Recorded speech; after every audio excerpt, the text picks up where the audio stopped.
ప్రియమైన వారలారా, యేసుక్రీస్తు నామమున మీకు నా ప్రేమపూర్వక శుభాకాంక్షలు. బావున్నారా? సంతోషంగా ఉన్నారా?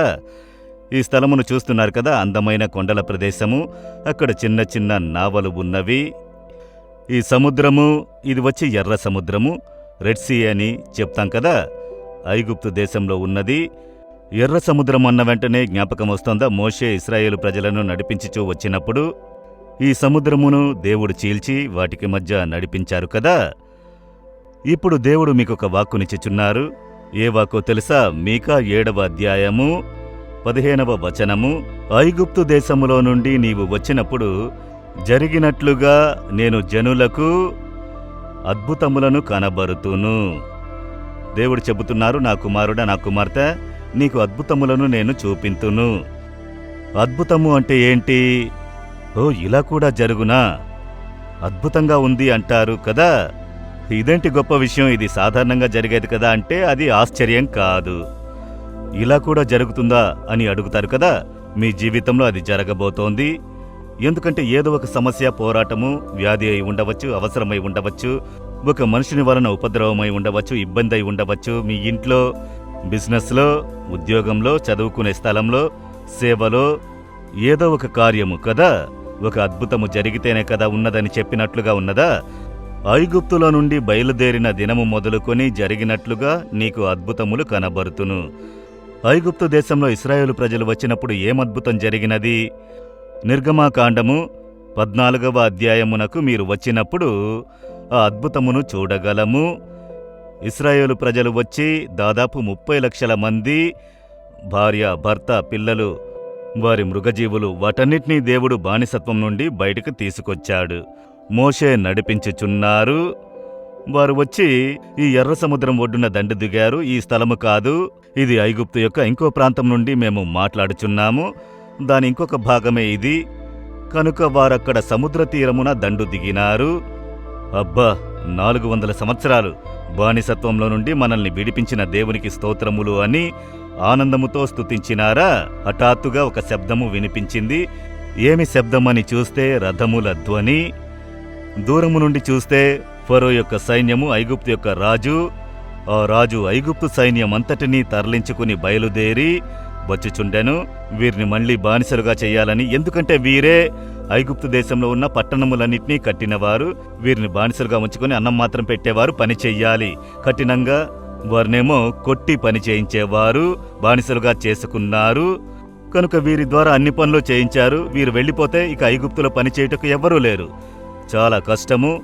అందువల్ల రాజు చూశాడు, అయ్యో వీరు లేకపోతే కష్టమని చెప్పి తన రాణువముతో కూడా వారిని బానిసలుగా చేయుటకు వచ్చిచున్నాడు. ఇప్పుడు ఈ ప్రజలకు సమస్య ఏంటి? పరిగెత్తి తప్పించుకుందామంటే కొండల ప్రదేశమైన పరిగెత్తి అక్కడక్కడ దాక్కోవచ్చు. ఇది సముద్రము, నీటిలో దిగితే అక్కడే చనిపోతారు. ఒడ్డున ఉంటే ఫరో సైన్యము వస్తుంది. వీరిని నడిపించు దేవుడు పగలు మేఘస్తంభము, రాత్రిలో అగ్నిస్తంభము, అలాగే ఒక మేఘము వచ్చి ఒక గొప్ప ఫిల్లరుగా, భయంకర ఎత్తుగా వీరిని నడిపించుకుంటూ వెళుచున్నది. ప్రభు ఆ మేఘమునకు ముందు వెళ్ళారు అని చెప్పబడినది. పగలు మేఘముగా ఉంటుంది, రాత్రులు అది అగ్నిగా ఉంటుంది. కనుక అందరికీ వెలుగునిస్తుంది, మార్గము చూపించును. ఎంత అద్భుతం కదా! ఇదే అద్భుతము. దేవుడు వారిని అలాగే నడిపించారు. ఆ విధంగా అప్పుడు దేవుడు వారికి ముందు ఆ మేఘస్తంభములో ఉన్నారు. ఫరో సైన్యం వస్తుంది. మొదటి అద్భుతమేంటో తెలుసా? ఆ మేఘస్తంభము అలాగే తొలగి వెనక్కు వెళ్ళి ఫరో సైన్యమునకు ఇశ్రాయేలీయులకు మధ్య నిలబడినది. ఇప్పుడు ఆ సైన్యము రాలేకపోయినది. ప్రభు అడ్డుకున్నారు. నా పిల్లల్ని సమీపించకు, నా పిల్లల్ని తాకకు అని, నా పిల్లల్ని టచ్ చెయ్యకు అని దేవుడు అడ్డుగా నిలబడ్డారు. మీకు శత్రువులకు మధ్య ప్రభు వచ్చి నిలుచుంటారు. మీకు దుష్ట సాతాను మధ్య వచ్చి ప్రభు వచ్చి నిలుచుంటారు. మీకు మీ సమస్యకు మధ్య ప్రభు వచ్చి నిలుచుంటారు. భయపడకండి, ప్రభు ఉన్నారు. సరే, తర్వాత ఏం చేయాలి? ఇప్పుడు ఎంతసేపు నిలవాలి? ముందు సముద్రము, దేవుడు చెబుతున్నాడు, సముద్రమును చీల్చు మోషే. మోషే చేతిలో ఉన్న కర్రను చాపిన వెంటనే సముద్రం 2గా చీలింది.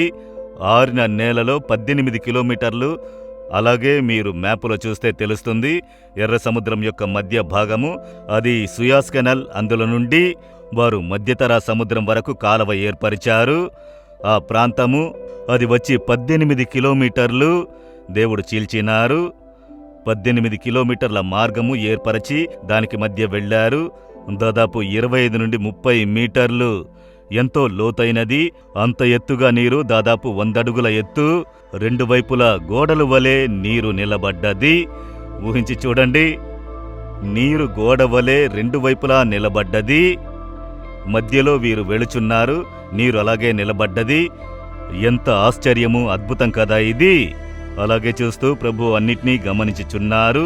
నా పిల్లల్ని వెళ్ళనిమ్ము. ఆ వైపు వెళ్లి వారు చేరారు. ఫరో యొక్క సైన్యమును చూస్తే వీరిని విడిచిపెట్టకూడదు, సముద్ర మార్గం ఉంది కదా, మనం కూడా వెళదాము అని అందరూ లోపలికి ప్రవేశించారు. సగం దూరమునకు వచ్చారు. వీరు సముద్రమును దాటారు. దేవుడు సముద్రమును మళ్లీ ఏకము చేశారు. అంతే, సముద్రములో సైన్యమంతటినీ ప్రభు ముంచి వేశారు అని చూస్తున్నాము. అద్భుతమే కదా. అదే దేవుడు చేసే కార్యము, అద్భుతము. మీ కొరకు ఆయన మార్గమును కలుగజేయును, మార్గమును తెరుచును, ఎవ్వరూ మిమ్మల్ని సమీపించకుండా కాపాడును. మీకు విరోధముగా చెలరేగిన శత్రువులను దేవుడు చెబుతున్నారు కదా, ఈ దినము చూచుచున్న ఐగుప్తీయులను ఇక మీదట చూడరు. ఈ దినం మీరు చూసే సమస్య ఇక ఎప్పుడూ చూడరు. ఈ దినం చూసే ఈ దుష్ట సాతానుని పోరాటమును ఇక ఎప్పుడూ చూడరు. ఆ విధముగా ఒక అద్భుతము దేవుడు మీకు చేయుదురు. భయపడకండి, పరిస్థితులను చూసి కలత చెందకండి. నీవు అద్భుతములను చూచెదవు. ఒక అద్భుతము అవసరము కదా. దేవుని చూసి అడిగెదరా, నాకు ఈ కార్యములో ఒక అద్భుతమును చేయుడి. మీరు వాక్కునిచ్చారు, దాన్ని చెయ్యండి దేవా అని అడగండి. ఈ దినమే ఒక అద్భుత కార్యము జరుగును.